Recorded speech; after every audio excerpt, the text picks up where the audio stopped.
the government's unwavering commitment to control thalassemia, and BCC invites local manufacturers to collaborate for the launch of an authentic Maldives store in Thoddu, Alif Atoll.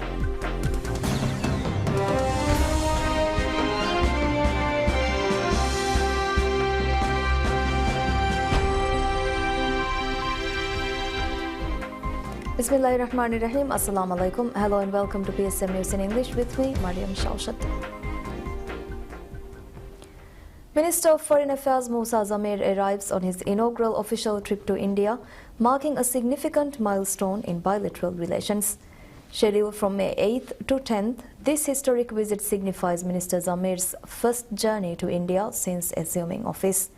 Ministry of Foreign Affairs has unveiled that during this diplomatic mission, Minister Zamir will engage in discussions with his Indian counterpart, Minister of External Affairs S. Jaishankar. An objective of this meeting is to fortify and enhance the existing ties between the two nations, underscoring the commitment to fostering robust and enduring diplomatic relations. Minister of Health Dr. Abdullah Khalil reaffirms the government's unwavering commitment to control thalassemia. The remarks were made by the minister on a social media post commemorating the International Thalassemia Day. On the post, Minister Dr. Khalil reiterated the government's overarching target of ensuring the provision of quality treatment to all thalassemia patients equally. The minister further underscored the unwavering commitment of the administration to safeguard the society from the disease.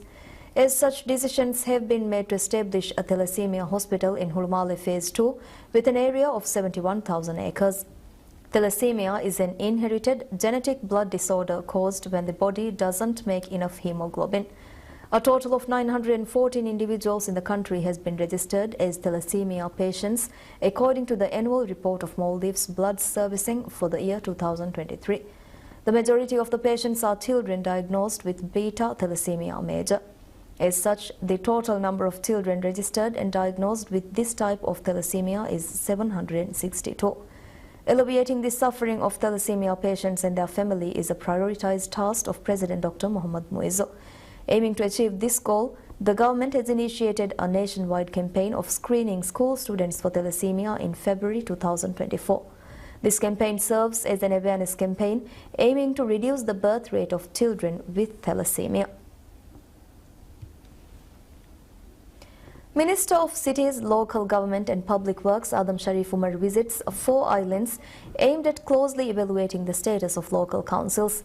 The islands included in the minister's itinerary were Diffushi, Tulustu and Hura, all situated within Kafu Atoll. Accompanying Minister Adam Sharif were state ministers, deputy ministers and the newly elected parliamentarian Ibrahim Nasim. Each visit was marked by crucial meetings with island councils, Women's Development Committees WDCs and the Kafu Atoll Council. These sessions served as platforms for candid discussions where the councils and WDC members shared insights into the prevailing challenges and public concerns. Moreover, they provided updates on ongoing developmental projects. In his address to the councils, Minister Adam Sharif assured proactive measures to address the island's challenges sustainably, underlining the importance of collaborative efforts with local administrations. Speaking to PSM News, Minister Adam Sharif reiterated President Dr. PSMNEWS' steadfast commitment to advancing significant developmental initiatives for the benefit of island residents. He underscored the pivotal role played by councils in island development, emphasizing the need to empower them while ensuring revenue generation for sustainable growth. Moreover, Minister Adam Sharif acknowledged and empathized with the concerns voiced by various stakeholders, affirming a comprehensive approach towards addressing them. Collaborative efforts of Ministry of Transport and Civil Aviation, Maldives Police Service and Maldives Airports Company Limited MACL commenced to address the concerns raised on taxi queues in Velana International Airport VIA. The ministry disclosed that some complaints submitted regarding the airport taxi queue include taxi drivers refusing to travel other than to certain destinations, picking up more passengers after taking a trip, and numerous objections regarding taxi drivers overarching passengers regardless of fixed fare. Aiming to address these issues, the ministry revealed the establishment of a committee to review the cases and complaints. They additionally affirmed that legal actions have been taken against respective individuals for the cases submitted with pertinent information. Furthermore, the ministry revealed that discussions have been held with MACL to formulate a plan to manage taxis in airports. Decisions have been made such that the plan will be implemented from April 14th onwards. It additionally disclosed that Maldives Police Service will be active on the airport grounds and will take the necessary legal actions against taxi drivers who are illegally operating at the airport. According to taxi regulations, a licensed taxi must meet certain requirements in order to provide the service. As such, it must have a taxi board, a video camera and recordings while ensuring passengers are visible from windows. Additionally, the taxi fares must be displayed along with a driving license as well. Special regulations are also imposed for private hires. Hura Island Council and Utility Regulatory Authority URA signs to monitor the quality of fresh water supplied by freshwater production systems. The agreement of the venture was signed by Director of the URA, Fatmat Fizna Yusuf, and the President of Hura Council, Isa Ahmad. Under this agreement, URA will collaborate with the Council to regularly sample and test the water supplied to ensure its safety and drinkability. Additionally, Council employees will receive training to take water samples for testing purposes. This initiative aims to ensure safe and drinkable water for residents, starting with Hura and Kaf Atoll, which will be the first island outside Greater Mali region to have its water supply systems regularly regulated. Plans are also underway to extend this testing to other islands in the near future. Moreover, URA has the statutory responsibility to ensure the safety of water supplied by freshwater sources in the Maldives. Currently, water samples are collected and tested daily from a total of 13 areas in Mali region.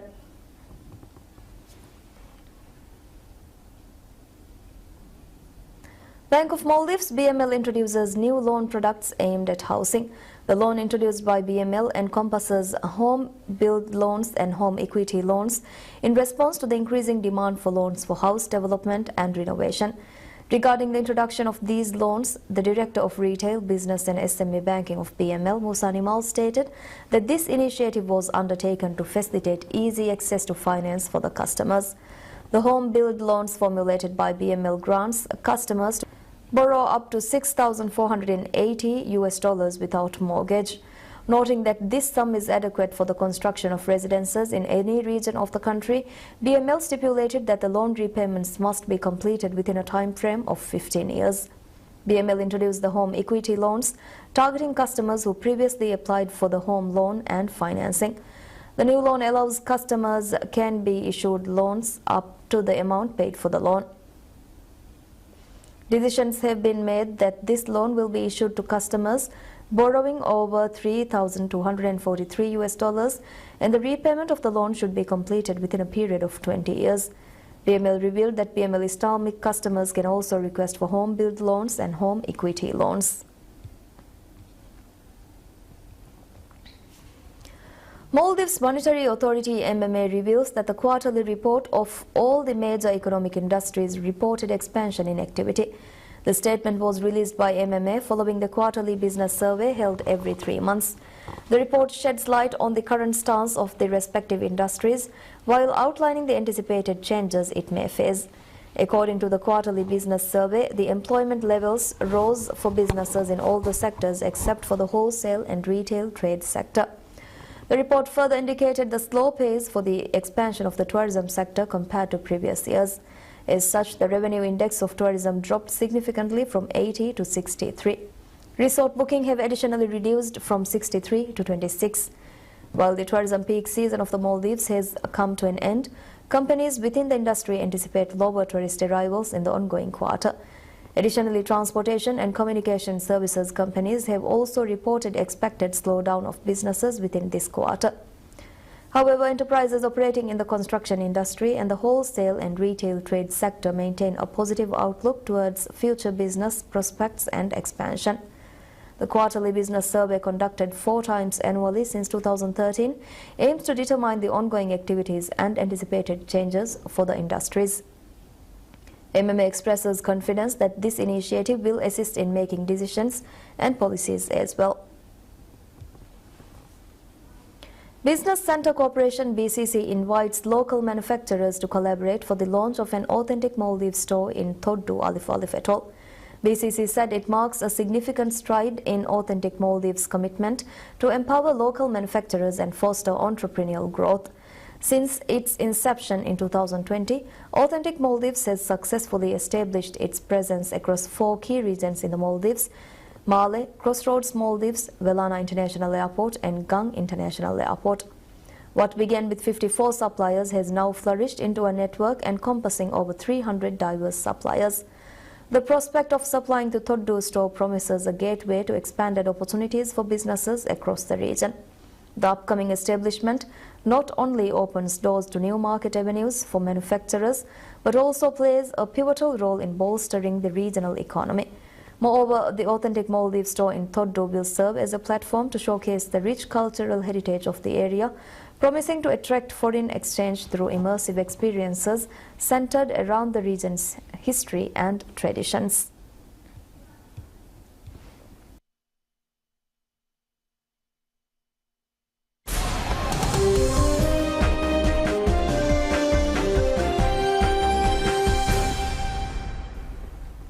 Inflation-battered Argentina introduces a 10,000 peso banknote worth the equivalent of about $11, 5 times the face value of the previous biggest 2,000 peso bill.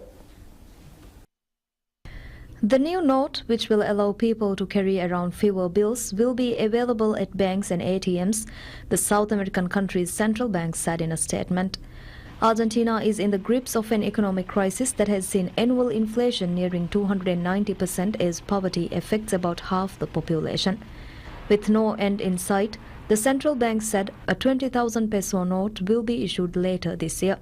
The 2,000 peso bill was launched just an year ago, double the then biggest note of 1,000 pesos, of which one would need about 15 to pay for an average restaurant dinner for one day. The issuing of high-domination banknotes is nothing new in Argentina, which had a bill with a face value of 100,000 pesos in the 1980s.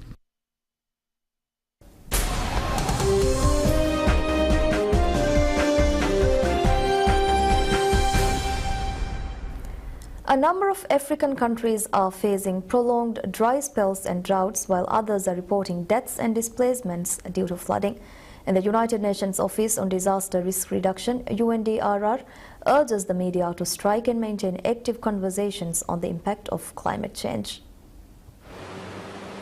A strong current of flood water pressing its way into the river in Kenya's capital, Nairobi.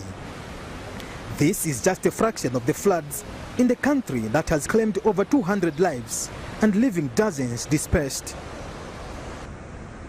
Amidst this natural occurrence, journalists, environmental and media experts are gathered in Nairobi to discuss effective ways of churning out information on disasters with a bid to save lives. Media are part of the necessary transformation for a more resilient world. You are key actors to inspire, educate, show solutions and generate the actions needed to achieve the goal of the Sendai Framework for Disaster Risk Reduction. An estimated 100 million people could be thrust into poverty due to the impacts of climate change and disasters, according to the World Bank. It is abundantly clear that we cannot achieve the Sustainable Development Goals if we do not address disaster risk. The African Union of Broadcasting, AUB, wants more engagements with environmental reporters. I'd like to ask you, and in particular the journalists, to give a particular attention to the crisis, the climatic crisis, which is shaking the local community.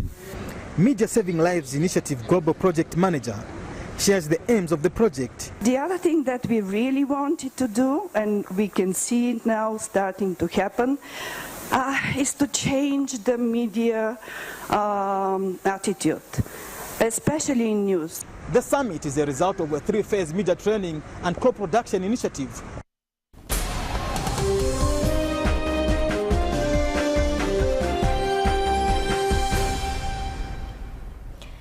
PSG loses all 6 legs of its 3 two-legged Champions League semi-finals after double defeats against AC Milan in 1995 and Manchester City in 2021. Paris Saint-Germain missed a golden opportunity to reach its second Champions League final, but it was not all doom and gloom at the French club after a season of transition with a new coach. The League One champion was knocked out in the semi-finals after a 1-0 defeat against Borussia Dortmund for a 2-0 aggregate loss, having hit the woodwork 6 times over the 2 legs and managed 31 attempts at the Parc des Princes. PSG coach Luis Enrique said PSG were not inferior over the 2 legs, but football rewards those who score, not those who hit the woodwork, adding his goal was to be fighting for all the titles. He expressed he is proud of his team, of all the players. PSG won the League One title and have the French Cup final to come later this month. PSG has now lost all 6 legs of its 3 two-leg Champions League semi-finals after double defeats against AC Milan in 1995 and Manchester City in 2021. The year it reached the final in 2020, it beat RB Leipzig in a one-off semi-final after COVID-19 disrupted the season. It lost in the final against Bayern Munich. This season started with a new coach in Luis Enrique and without Lionel Messi and Neymar as club president Nasser Al-Khelaifi emphasized building a team over individual talents. While not always brilliant, PSG has looked like an organized outfit, and the coach said he was already working on building a team without Kylian Mbappe, who is widely expected to leave at the end of the season.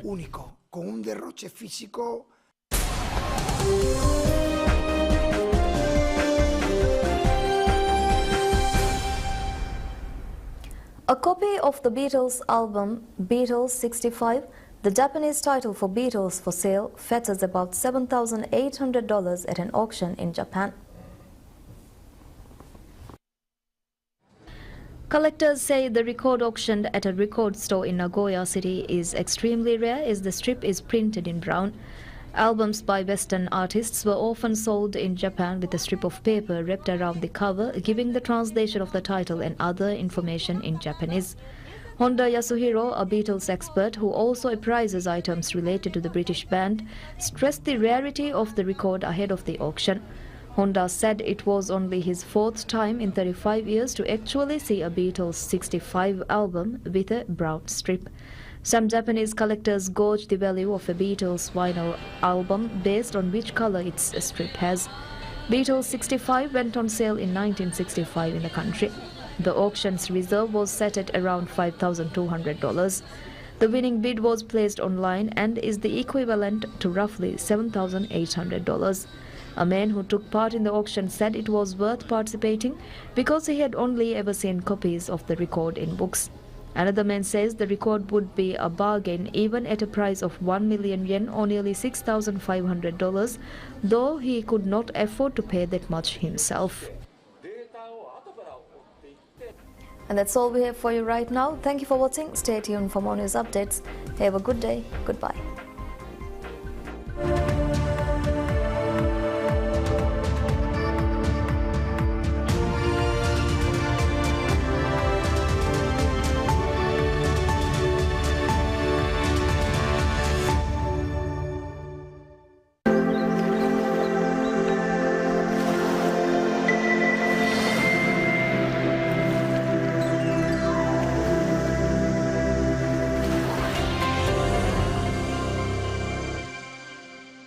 ಗೌಮಿ ಇನಾಮ್ ದೆಹಾಸ್ ಸೌವಿಸ್ ಮೀ ಗೌಮ ಮುಜ್ತಮೌಗೆ ಲಾಬಯ ಮಂಫಾಯಟ್ಟಕ ವಕಿವಕಿ ಫರುದುನ್ನ ಮದನಿ ಜಮೀಯ ಜಮಾತಕ ವ್ಯಫಾರಿ ಇದಾರಾತಕುಂ ಕುರಾ ಮಸಕ್ಕತ ಹೋದ